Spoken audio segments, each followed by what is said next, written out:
Hi everybody, it's Christina from Pretty Distressed. Welcome back to my channel. In today's video, I'm going to be taking one of my old pieces, stripping all the paint off and giving it a beautiful driftwood look. I'm also going to be updating the hardware to be a little bit more rustic just to fit with the piece. So if you want to see how I got this look today, just keep watching.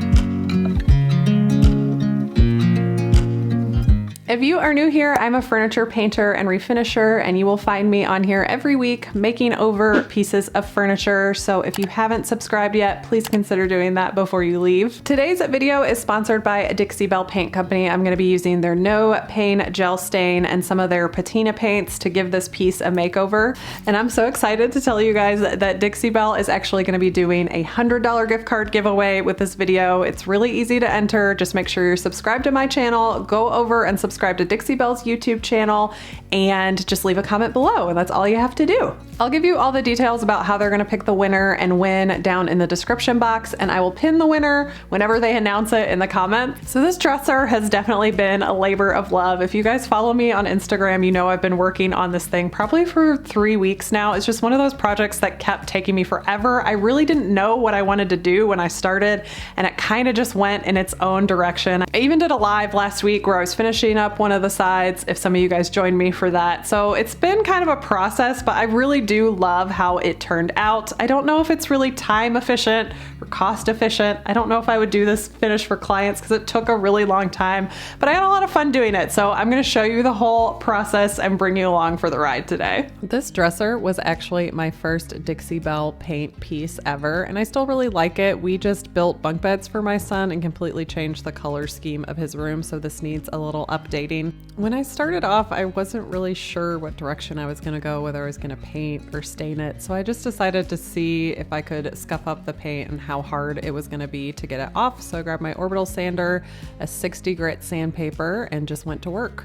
Don't you know that I would, 'cause I'm just loving this moment. Can we stay here forever? I got bored with sanding pretty quickly and realized this was not going to be the best way to remove this paint with all this detailing. I wish I had a better sander, but I don't. Maybe one day I'll invest in one.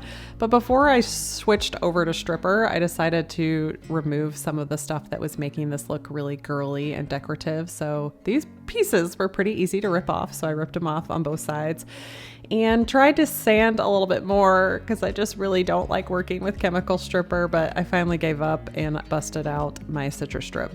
Some of you might have seen me work with this stuff before. I used it to strip down my really dark bedroom furniture and create this beautiful restoration hardware dupe look.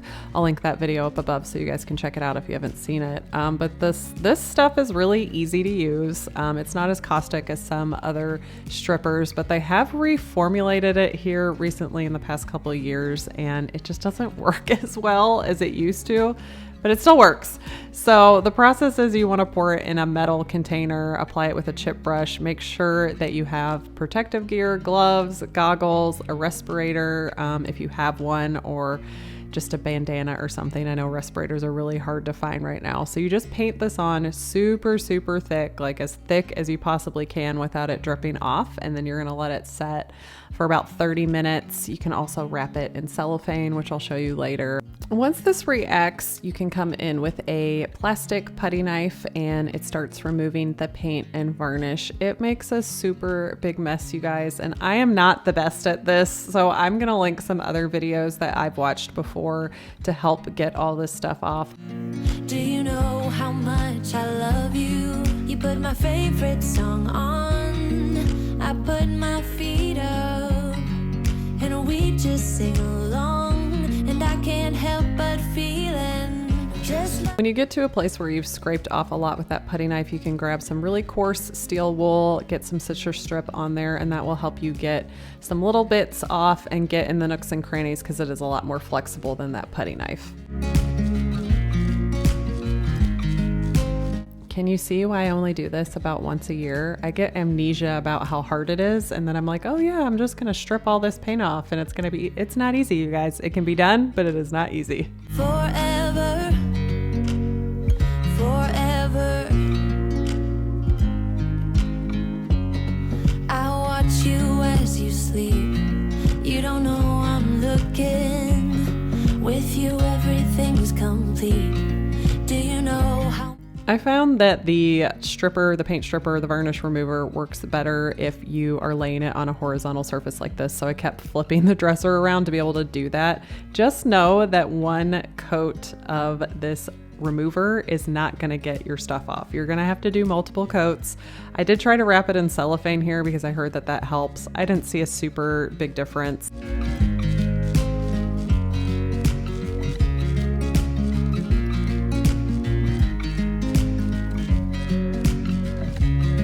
I think this was coat number 3 or 4 on this side.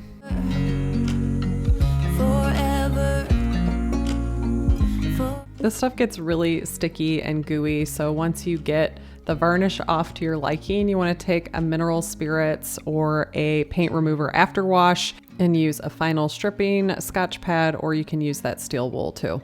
Then that needs to completely dry down before you can sand it. So I'm talking maybe 24, 48 hours. So this is not a fast process. So I'm going back in here with my orbital sander once this has completely dried down, and I'm just trying to remove some of that orangey tone. I'm just trying to get this down to as bare wood as possible.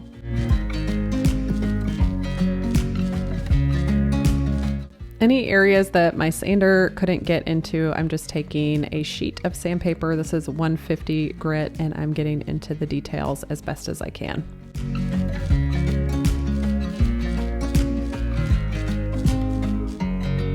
So after days of using a paint stripper and sanding, this is what I'm left with. And I do still have some dark shading, but I don't mind that. I like the way that looks in the end, which I'll show you later. The last thing I decided to do to prep this piece is I wanted to remove these decorative pieces on here just to make it look a little bit more masculine.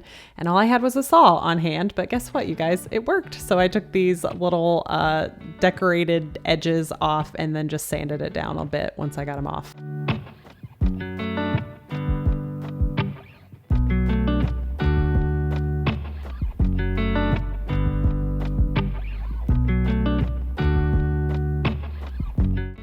Okay, now finally the fun part. I'm gonna use my Dixie Belle No Pain Gel Stain in Pickling White. You guys have seen me use this before, and I'm gonna be trying to achieve a driftwood look today. This stuff is so easy to use, you guys. It's oil-based. I just use this really cheap foam brush to apply this in small sections, and then I'm gonna take my lint-free cloth, my Intex rags that I love, that I always talk about, and I'm gonna wipe this back.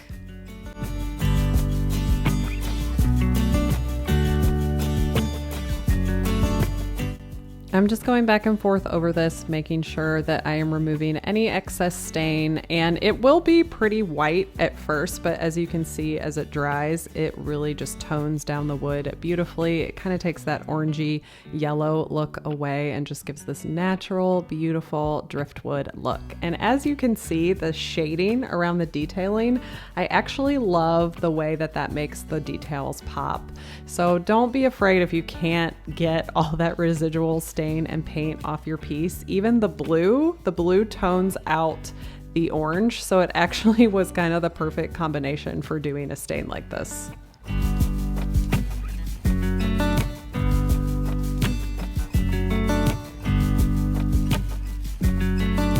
I really love working with gel stain because it is so pigmented. You really only have to do one coat and it's nice and smooth. It's not streaky. The one downside is that all the Dixie Belle top coats are water-based, so you have to wait 3 to 5 days before you can top coat this. So in the meantime, I decided to update my hardware because the gold color wasn't really going with the new look that I had. So I'm using Patina Paint. So I'm gonna just degrease these to make sure they're really clean. I'm gonna be using their Patina Paint to rust these up and make them look like they're really old. I'm starting with Prime Start and the Dixie Belle Premium Chip Brush to apply this. The reason I have to use the primer is because I'm going over metal.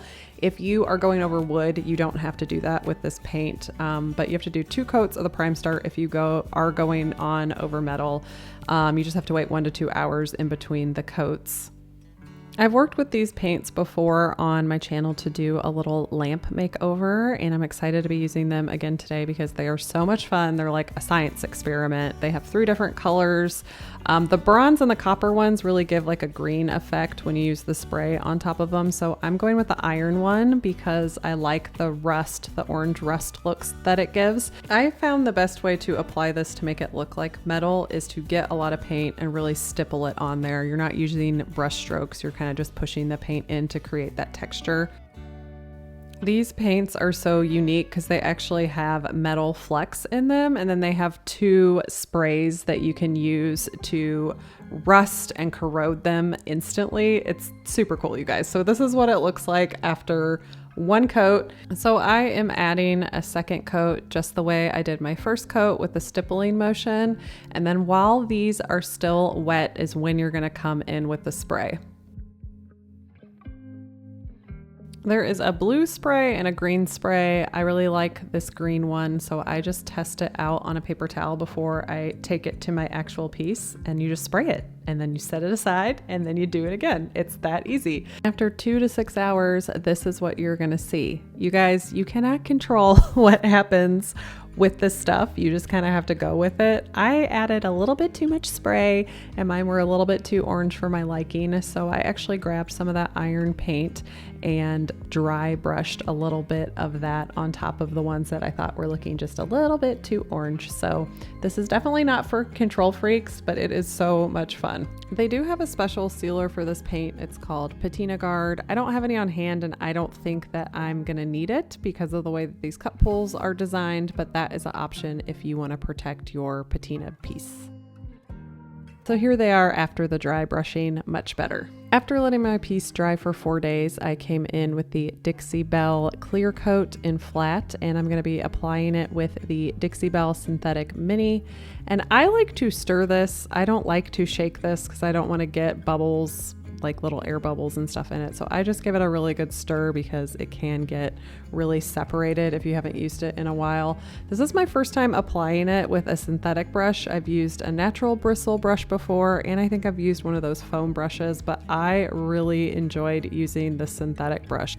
This is a really great self-leveling top coat on its own, but the synthetic brush just kind of took it to the next level. When I'm working with this top coat, I go in the direction of the grain as much as I can and keep my brush strokes going in the same direction. I do go back and forth to smooth it out, but it dries really quickly. So you really want to just put it on and move to the next section. Don't go back and rework it. If you see a spot where you missed a little bit, you can always catch that on the second coat.